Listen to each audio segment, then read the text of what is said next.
Wassalatu wassalamu ala Sayyidina Muhammad wa ala alihi Sayyidina Muhammad.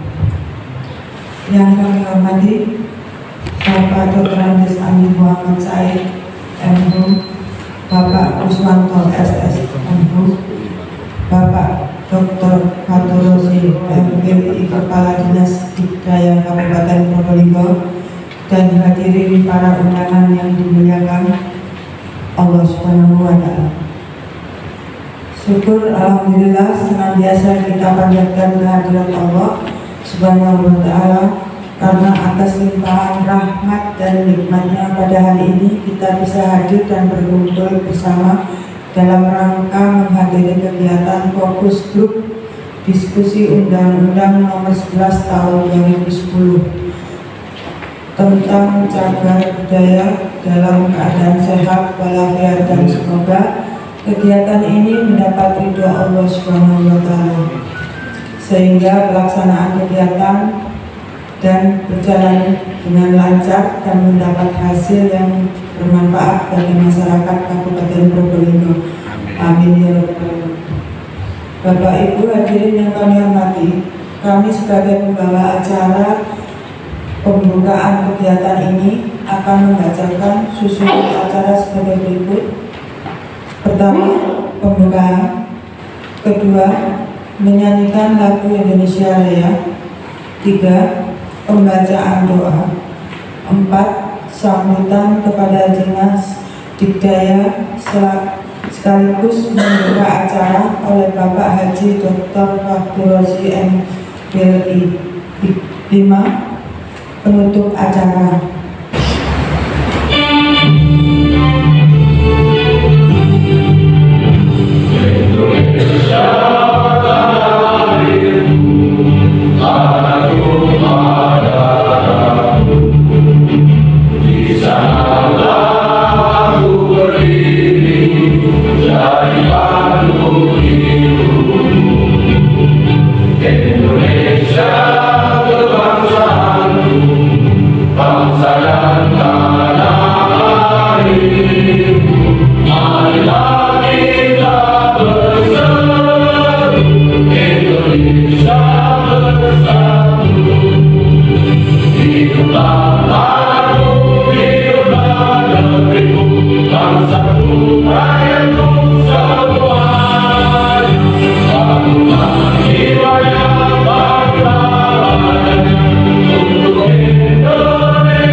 Segala program pemerintah akan berjalan dengan lancar dan membuahkan kebaikan dan kesejahteraan bagi masyarakat. Ya Allah, kepadamu kami mohon pertolongan dan kabulkanlah segala hajat kami. Rabbana hab lana min azwajina wa dhurriyyatina qurrata a'yun waj'alna lil muttaqina imama. Rabbana atina fid dunya hasanah wa fil akhirati hasanah wa qina adzabannar. وأدخل الجنة مع الأبرار يا عزيز يا غفار يا رب العالمين. وصلى الله على سيدنا محمد وعلى آله وصحبه وسلم والحمد لله رب العالمين. Alhamdulillah wa la haula wa la quwwata illa billah. Rabbi shrah li sadri wa yassir li amri wa hlul 'uqdatam min lisani yafqahu qawli. Amma ba'du. Yang saya hormati PLT Kepala BPJB, ya, Badan Perlindungan Balai Pelestarian Cagar Budaya Jawa Timur yang ada di Mojokerto. Yang saya hormati juga Bapak Dr. Amin Muhammad Said MHu, Asesor THJB. Yang saya hormati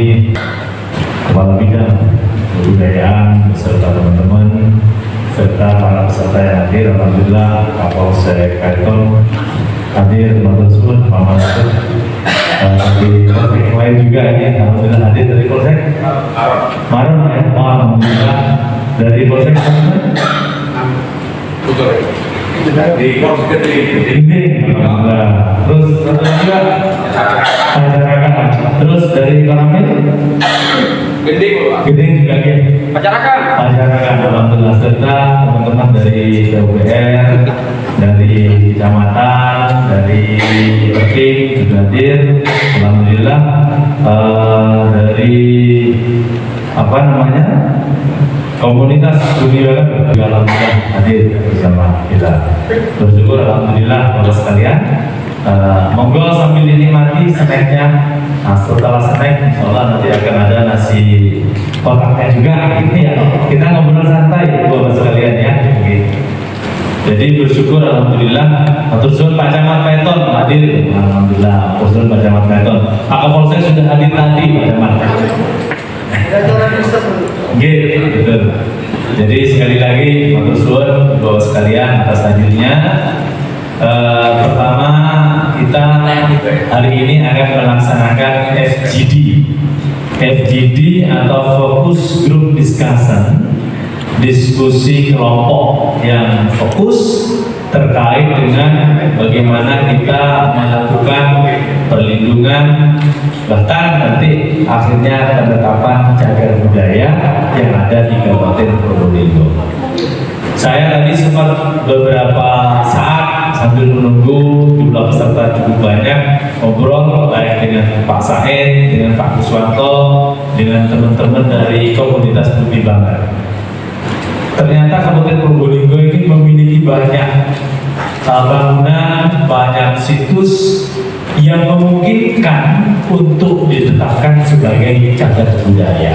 Dan kebudayaan pada hari ini mengadakan fokus grup diskusi dengan tema implementasi Undang-Undang Nomor 11 Tahun 2010 tentang cagar budaya, penetapan cagar budaya utamanya tingkat kabupaten dan kota. Bapak Ibu sekalian yang saya hormati, Dinas Pendidikan dan Kebudayaan pada diskusi hari ini menghadirkan dua narasumber yang ahli di bidangnya masing-masing. Bapak Ibu sekalian, hari ini kita akan berbicara tentang cagar budaya. Jadi ini adalah amanat dari Undang-Undang Nomor 11 Tahun 2010. Lanjut Pak. Nah, ini pengertian cagar budaya. Jadi dia adalah warisan budaya yang bersifat kebendaan. Ini penting untuk dipahami bahwa yang disebut cagar budaya itu kebendaan. Yang tidak kebendaan bukan cagar budaya. Dia berupa benda, bangunan, situs, atau kawasan. Dia bisa berada di darat, bisa berada di bawah air, dan memiliki nilai penting. Dengan nilai penting ya, bagi sejarah, ilmu pengetahuan, pendidikan, agama, dan atau kebudayaan, dan melalui proses penetapan. Jadi kalau belum ditetapkan, ini bukan cagar budaya namanya. Ya, dia masih disebut sebagai objek yang diduga cagar budaya. Tapi objek yang diduga cagar budaya ini adalah seluruh ya, objek yang sudah didata dimasukkan dalam daftar yang dibuat oleh dinas, itu adalah objek yang diduga sebagai cagar budaya. Kalau dia baru temuan belum masuk kategori, harus didaftar dulu. Nah, klasifikasinya seperti apa? Ya, dia berbentuk benda. Kalau kita baca undang-undangnya, benda itu ada dua. Ada yang bergerak, ada benda yang tidak bergerak. Yang disebut benda bergerak adalah seperti yang kita mungkin botol ini adalah bergerak, keris itu bergerak. Tapi ada benda yang tidak bergerak. Mungkin ada bapak ibu yang bisa menjawab. Candi yang tidak bergerak itu saudara. Candi. Ya, Bangunan candi. belum kita belum bicara bangunan Pak, baru bicara benda. Ya, itu baru benda. Jadi lagi nggak bisa dibawa kemana-mana. Itu bergerak itu. Ya. Kalau patung dia menyatu dengan candi, itu adalah bagian dari strukturnya. Itu budaya. Ya. Arca. Apa Bu? Uang katanya. Kata apa? Uang katanya. Uang itu berpindah. Nah, berbeda bukan. Prasasti ada yang berpindah, ada yang tidak berpindah. Jadi prasasti yang sifatnya lempengan bisa dibawa kemana-mana, itu bergerak. Tapi seperti contoh yang tidak bergerak itu kalau dia menggir, ya, dia penanda. Seperti prasasti yang dibuat oleh Girindrawardhana di masa akhir Majapahit, prasastinya itulah penanda wilayah. Nah kalau dia dipindah, berarti fungsi dia sebagai penanda, sebagai patok itu hilang fungsinya. Makanya disebut tidak bergerak. Karena kapan dia berpindah akan berubah konteksnya. Seperti patung moyang yang ada di Bondowoso seperti itu. Kapan dia pindah, bergeser posisi. Pokoknya kalau kita orang Islam, kalau Ka'bahnya dipindah, sudah bergeser posisi, sudah tidak konteks lagi. Itulah makanya disebut tidak bergerak. Bukan tidak bisa digerakkan. Bisa aja. Sekarang apa sih nggak bisa digerakkan? Semuanya bisa. Bisa dipindah. Tapi bukan itu konteksnya. Ya. Apabila dia berpindah maka nilainya berubah. Kontekstualnya berubah. Makanya disebut tidak bergerak. Nah selanjutnya bangunan cagar budaya. Ya. Ini harus dibedakan mana benda, yang mana bangunan. Ya. Terus ada struktur cagar budaya, ada situs. Jadi kadang-kadang kita selalu menyebut situs. Terus ada kawasan cagar budaya. Nanti di slide berikutnya akan muncul pengertian dari masing-masing ini. Terus yang selanjutnya adalah kriteria cagar budaya. Dia harus berusia 50 tahun atau lebih. Tapi tidak semua yang berusia 50 tahun itu adalah cagar budaya. Termasuk saya ini 50 tahun lebih. Bukan cagar budaya. Ya, karena saya bukan buatan manusia. Ya, ciptaan Tuhan. Ya, kalau ciptaan manusia ya baru masuk. Terus mewakili masa gaya paling singkat 50 tahun. Dan disebut masa gaya itu apa? Gayanya seperti kalau kita menyebut ada bangunan masa Spanyol ya, karena tren di sini bangunan rumah Jeki dan sekarang minimalis. Ya, itu dibilang masa gaya. Dekorasinya seperti apa, ragam hias seperti apa. Nah, ragam hias itu mewakili masa gaya. Dia harus berumur 50 tahun atau lebih untuk masa gayanya. Terus memiliki arti khusus bagi sejarah, bagi ilmu pengetahuan, bagi pendidikan, bagi agama dan kebudayaan. Nah mungkin yang kadang-kadang kita bingung membedakan ini yang mana tidak penting ilmu pengetahuan, yang mana pendidikan. Ada yang bisa menyampaikan ke saya apa bedanya? Bagaimana kita mau diskusi tentang tinggal budaya dengan di daerah kita, kalau kita sendiri nggak tahu yang mana cara budayanya. Jadi bedanya sebentar. Bedanya antara pendidikan sama ilmu pengetahuan. Kalau dia sebagai ilmu pengetahuan itu adalah objek itu bisa memberikan berbagai macam ilmu, bisa mempelajari arsitektur bisa dari situ, teknologi pembangunan dari situ, ya dari masa sejarah dari situ. Tapi kalau dia sebagai objek pendidikan, dia sebagai media bagi anak-anak sekolah untuk diperlihatkan ilmu di kerajaan Majapahit umpamanya. Ini buktinya Singosari umpamanya. Jadi itu bedanya. Tapi kalau ilmu pengetahuan bisa dikaji, penelitian mahasiswa di situ. Nah, ini alur penjaringannya seperti ini, Pak. Tadi ya dilihat usianya, apa memenuhi atau tidak. Nah, masa kayanya memenuhi atau tidak, arti khususnya ada nggak? Tidak perlu semuanya. Yang penting sudah. Mungkin untuk materi kami aja tadi cagar budaya itu mungkin kalau di masyarakat umum bisa itu barang kuno ya, tapi tidak semua barang kuno itu cagar budaya. Tadi mungkin barang antik kurang nyebutnya, tapi tidak semua barang antik itu cagar budaya. Sama juga mungkin harta karun, ya, tidak semua harta karun itu juga cagar budaya. Terus Pak, jadi apa cagar budaya itu tadi sudah dijelaskan Pak Said. Intinya adalah warisan yang bersifat kebudayaan. Jadi harus wujud fisik ya, bisa benda, bisa struktur, bisa bangunan, bisa situs, bisa kawasan tadi ya. Dan itu harus mempunyai nilai penting. Tadi ya, nilai penting itu yang penting. Dan nilai yang penting adalah nilai penting sejarah, nilai penting ilmu pengetahuan, kemudian pendidikan, agama, dan atau kebudayaan. Tapi yang penting adalah harus ada aspek sejarah itu Pak. Dan dia harus melalui proses penetapan. Jangan lupa kalau belum ditetapkan ya nggak bisa. Dia harus melalui proses penetapan. Nah, kapan? Bagaimana bisa mengetahui nilai penting tadi? Itu adalah tugasnya tim ahli cagar budaya.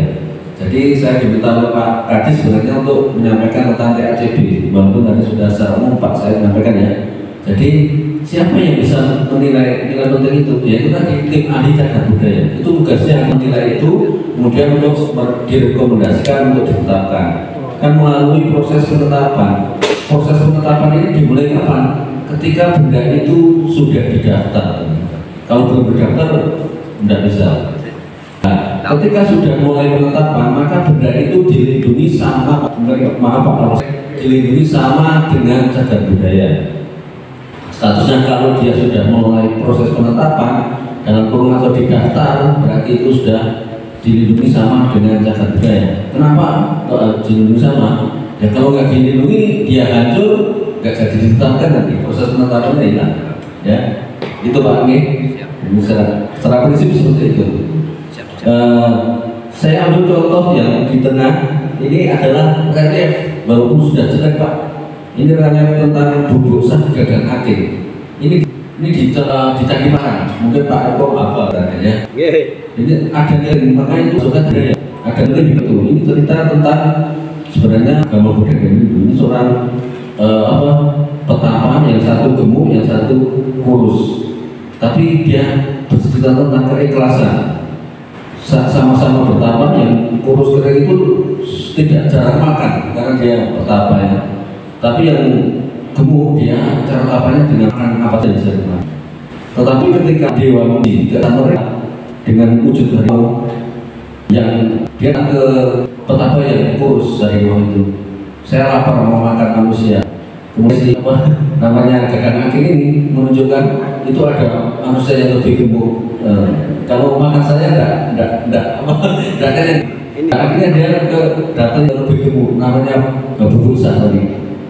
Dia sama pertanyaannya, dia ikhlas kalau saya memang ditakdirkan untuk menjadi makanan harimau. Nah makanya ini digambarkan di Candi Penataran itu reliefnya adalah yang gemuk itu naik harimau, yang kurus itu megang ekornya harimau.